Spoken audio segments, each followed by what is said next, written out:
Olá, o projeto Aldeia Ceará tem o objetivo de levantar algumas questões, através das exposições fotográficas e dos vídeos sobre a história e a cultura indígena. Sejam todos bem-vindos. Eu me chamo Lucas Pereira, eu sou professor de História e atualmente faço doutorado em História pela Universidade Estadual Oeste do Paraná. E a nossa conversa de hoje será sobre um tema bem importante, e que faz parte dos currículos escolares, embora ainda seja trabalhado de maneira bastante isolada. A partir da Lei 10.639 do ano de 2003 e a sua alteração em 2008 pela Lei 11.645, os estudos da história e da cultura afro-brasileira, negra e indígena, elas começam a fazer parte dos currículos escolares, tanto das escolas públicas quanto das escolas particulares. Então, como uma forma de contribuir para essa discussão, é que a gente montou essa conversa sobre os povos indígenas do Brasil e a relação que existe entre a história, entre o passado e entre o presente. Então, a gente vai conhecer um pouco desses povos nativos, as relações que foram estabelecidas com os colonizadores, as disputas, os traços culturais identitários e a realidade atual desses indígenas. Mas para isso é preciso que a gente fuja um pouco desses estereótipos, desses estigmas preconceituosos que dá a ideia de que o indígena é um atrasado, um preguiçoso, um selvagem. Essas características não pertencem e nunca pertenceram a essas etnias brasileiras. Falar dos indígenas, nesse caso, é falar de uma diversidade de povos, de uma diversidade de culturas, de uma diversidade de identidades, de organização social própria, de diversas línguas, de etnias plurais. Falar dos indígenas, então, é falar um pouco da nossa história, da história do nosso povo, da história do nosso Brasil. Quando houve a invasão das terras, no que viria a se chamar Brasil, os portugueses eles tinham uma visão de mundo e encontraram aqui etnias que também tinham outras visões de mundo.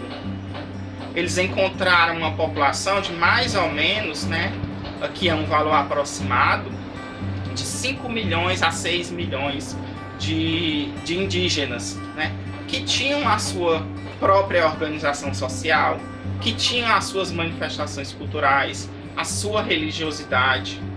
Geralmente, eles eram politeístas, e acreditavam em questões ligadas à própria natureza, ao sol, à lua, ao raio, ao trovão.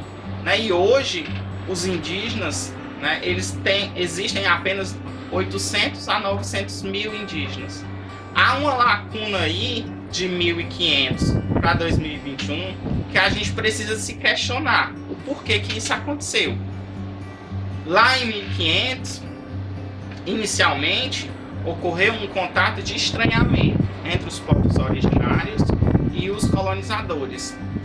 O editor ele vai colocar a imagem da carta de Pero Vaz de Caminha, que foi endereçada ao rei de Portugal, o Dom Manuel, e ele vai descrever exatamente esse primeiro contato.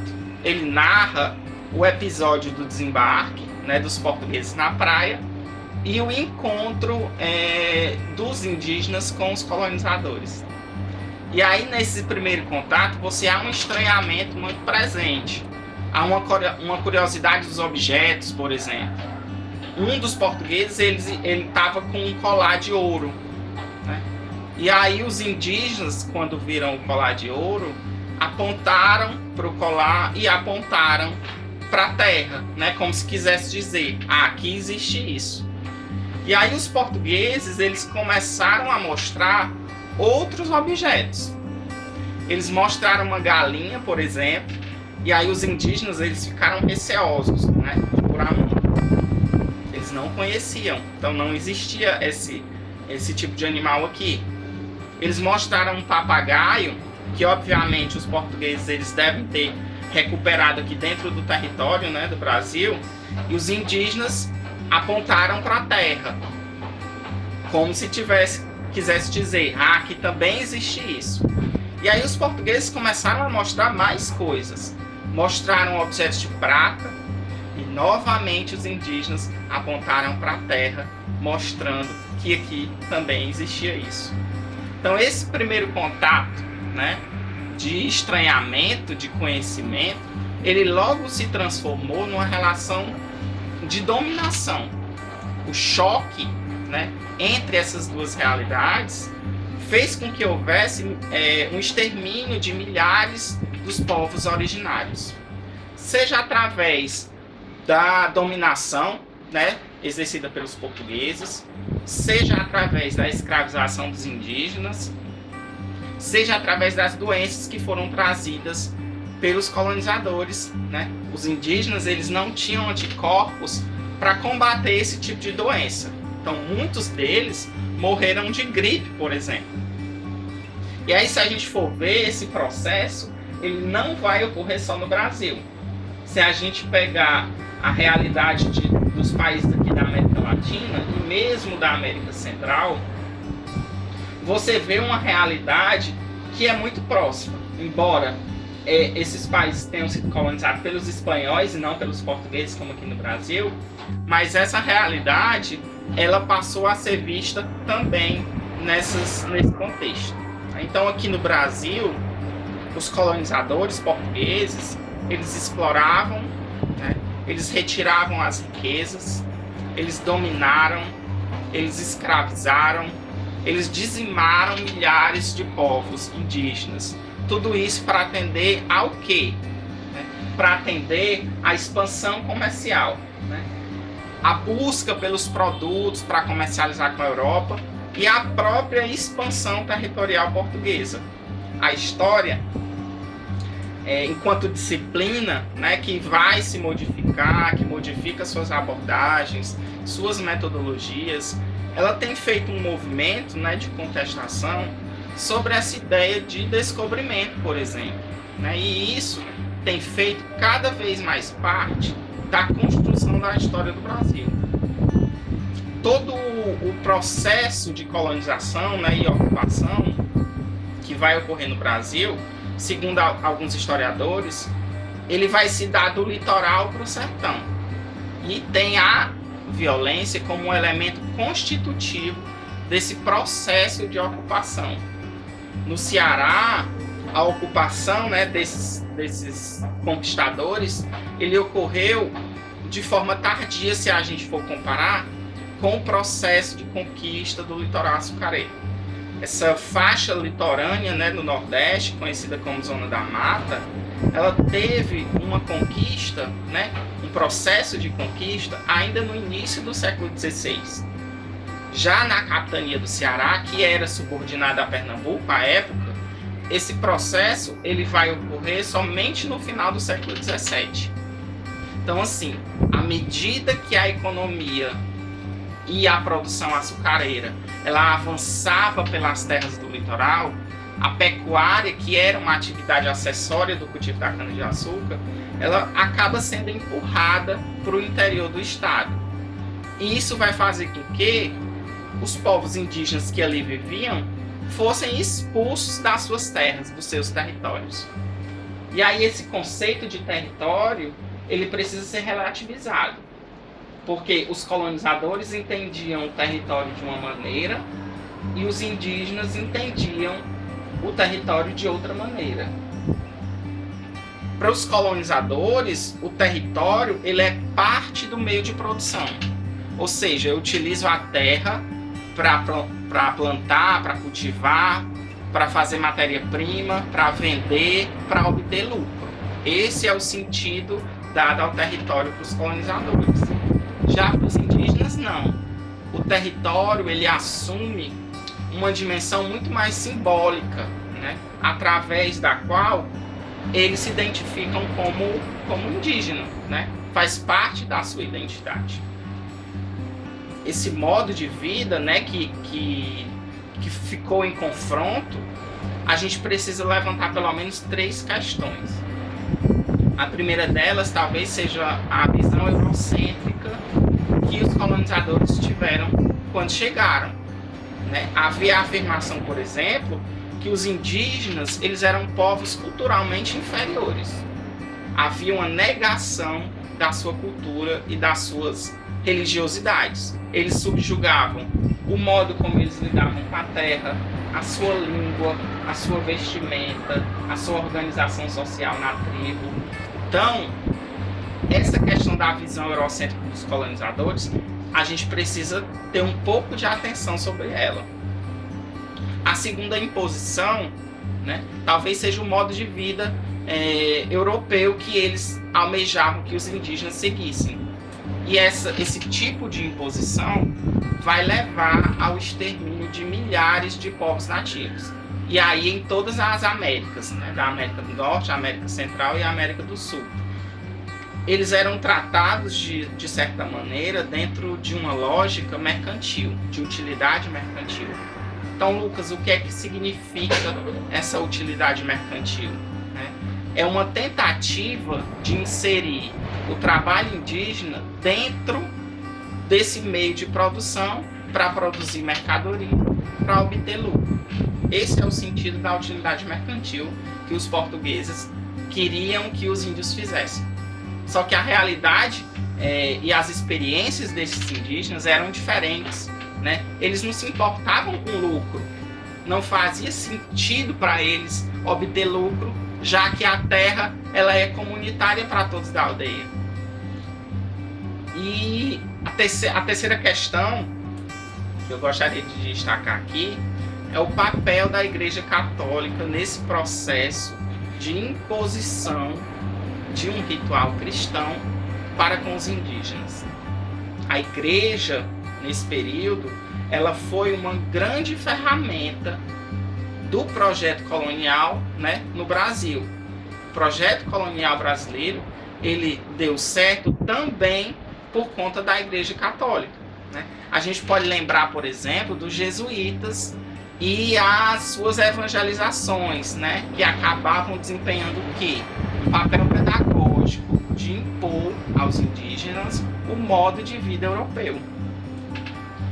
Só que é importante a gente destacar que os indígenas eles não foram, né, somente passivos na história.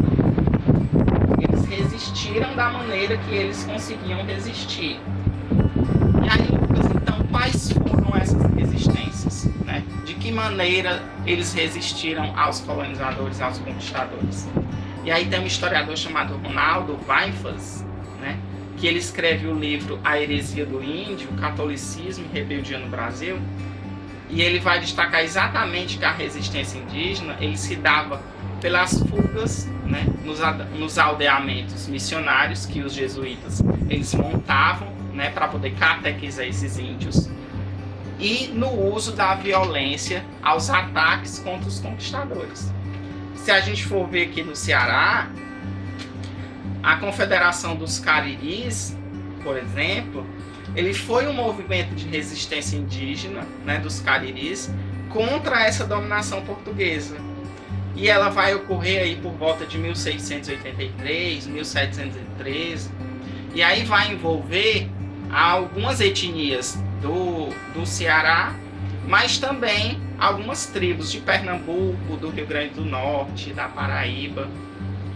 Então é outra maneira de resistir. Vocês compreendem que os indígenas, nesse caso, eles não estão aceitando essa dominação sem resistir. Só que essa resistência ela acabava sendo limitada, porque a superioridade militar europeia, né, e a dificuldade que os indígenas tinham em articular e se unir contra um inimigo comum, vai acabar sendo fatores que vai prejudicar esse tipo de resistência. O historiador Francisco José Pinheiro, né, ele tem um artigo no livro Uma Nova História do Ceará, organizada pela historiadora Simone de Souza, e ele vai destacar exatamente isso, né, essa dificuldade que tinha de articulação dos indígenas para combater esse inimigo comum. Né? E havia essa dificuldade por quê? A gente pode citar, por exemplo, a língua. Né? Existiam mais de 1.200 línguas, né, nessas tribos. Então essa comunicação, essa falta de comunicação acabou prejudicando todo esse processo. Se a gente for trazer a história dos indígenas para a atualidade, né, tentando fazer uma relação entre o passado, né, e esse processo de colonização, de dominação e de resistência indígena, e fazendo essa realidade para hoje, a gente pode ver aqui que no estado do Ceará existem 14 povos indígenas que estão espalhados aí por 18 municípios. A gente vai colocar aqui a imagem que vai destacar quais eram essas etnias e aonde estavam localizadas geograficamente dentro do Ceará. Mas eu posso aqui citar os Tapebas na Caucaia, os Cariris lá em Crateús e os Genipapo-Canindé em Aquiraz. Segundo uma pesquisa realizada em 2019 no Ceará, a existência de cerca de aproximadamente 26 mil indígenas aldeados no estado. E o Ceará, dentro desse ranking, né, ele é o 8º estado com uma maior população indígena. Eu gostaria que vocês prestassem atenção que esse processo de colonização, de dominação, ele pode representar um extermínio para esse povo. Se a gente for recompor lá em 1500, você tinha 5 milhões, 6 milhões. E hoje você não passa de 900 mil. E no Ceará, 26 mil. Então esse processo de colonização e de dominação, ele representa exatamente o extermínio desse povo.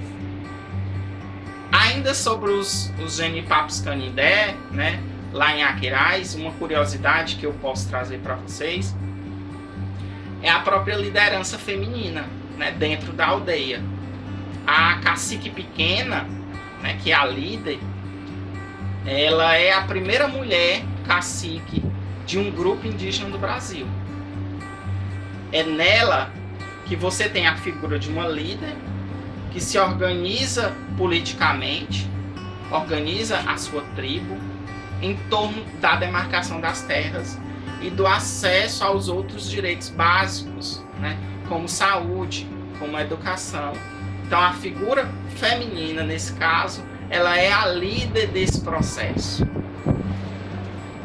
E aí algumas questões contemporâneas, elas precisam ser evidenciadas aqui na minha fala. A primeira delas é a garantia do cumprimento e do respeito à Constituição de 1988, a considerada Constituição Cidadã, que foi resultado de muita luta, né? O movimento feminista, os indígenas, as minorias, eles se organizaram para poder fazer essa Constituição que a gente conhece hoje.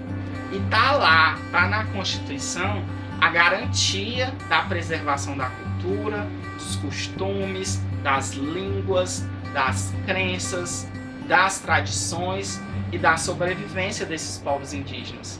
É um direito, o direito à diferença, né, é exatamente isso.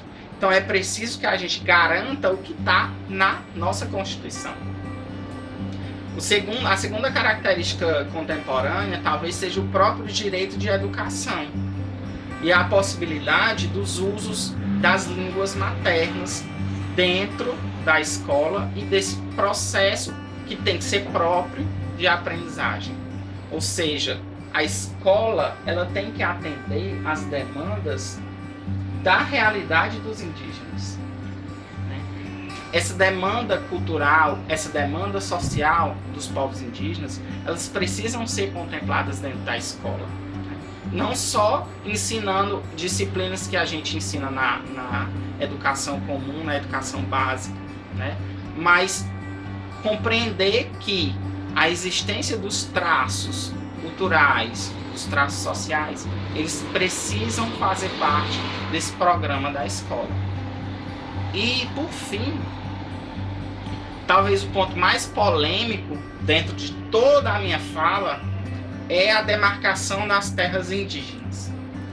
Essa pauta, né, que é muito atual, ela vem gerando uma série de problemas, uma série de entraves, principalmente para a bancada ruralista no Congresso Nacional. Essa bancada ruralista, ela busca estender as suas áreas de cultivo e defender apenas os seus interesses. Então elas lutam contra a demarcação das terras indígenas, né? E muitos índios atualmente, eles morrem lutando pela sua terra, que é um direito que é garantido pela Constituição. Segundo uma lista, né, constante no site da FUNAI, né, a Fundação Nacional do Índio, no Ceará, apenas uma etnia, né, ela tem esse processo de demarcação regularizada. As outras ainda estão em processo de conseguir essa regulamentação. A etnia dos Tremembés, né, é essa etnia que tem essa demarcação de terras regulamentadas. A gente vai colocar uma tabela, né, para vocês visualizarem um pouquinho de como tá essas fases e esses procedimentos, né, que vai desde a fase de estudo, né, de delimitação, de declaração, até o processo de regulamentação final, né? E aí nessa tabela a gente vai ter as etnias, né, essas etapas e as dimensões geoespaciais desses territórios. É preciso, né, que a gente compreenda que a demarcação das terras indígenas ela é um direito originário dessas populações. Ou seja, é um direito que eles têm porque eles estavam aqui antes mesmo da construção do Estado Nacional Brasileiro. Segundo a FUNAI, há aproximadamente 488 terras indígenas regularizadas no país, o que representa pouco mais de 11% do território nacional. É muito pouco, né? É preciso que a gente garanta a efetividade da demarcação das terras indígenas para que eles possam ter o mínimo de estrutura para sobreviver e para perpetuar as culturas e as suas tradições. Então, de um modo geral, né, se encaminhando para o nosso final, a expansão comercial portuguesa, né, a expansão do cristianismo, o caráter aventureiro dessas navegações, as primeiras expedições, elas fizeram parte desse processo de conquista e de colonização do Brasil. Quando os portugueses chegaram aqui, já existiam inúmeras etnias que se organizavam a partir das suas próprias experiências. Esse desencontro, eu gosto muito dessa frase, o desencontro de cultura, né, que ocorreu entre os indígenas e os colonizadores, né, e a própria imposição da dominação portuguesa fez surgir a primeira atividade econômica no Brasil em torno da exploração do pau-brasil, né, por exemplo. E aí depois do pau-brasil você tem a atividade açucareira. E o açúcar, naquele contexto, ele era um produto muito procurado na Europa. Depois da atividade açucareira, você tem a exploração do ouro, né, e as demais pedras preciosas. Enfim, essa colonização, essa dominação, ela sempre atuou no sentido de exploração, de explorar o território. Um pouco diferente do que aconteceu, por exemplo, na América do Norte, né, nos Estados Unidos, que teve uma uma colonização de outra maneira, mais uma colonização de povoamento, e aqui você tem uma colonização de exploração das nossas riquezas. E os indígenas, durante todo esse processo, né, de conquista, de colonização, e atualmente eles buscam preservar, né, as suas práticas culturais e as suas identidades. Por exemplo, os rituais de cura, o simbolismo existente na pintura, nos adornos que eles utilizam, a divisão do trabalho dentro da aldeia, né? Homens fazem tal coisa, mulheres fazem tal coisa, né? A valorização e o contato muito próximo com a natureza e a própria ideia de gestão coletiva dentro da aldeia, tudo isso é muito mais importante para eles do que uma obtenção de lucro, por exemplo, né? Essas questões que fazem parte das práticas culturais, das práticas identitárias, que precisam estar garantidas. Então, de um modo geral, é isso. Eu espero que vocês tenham tirado algum proveito disso. Eu vou ficando por aqui. Bons estudos e até a próxima.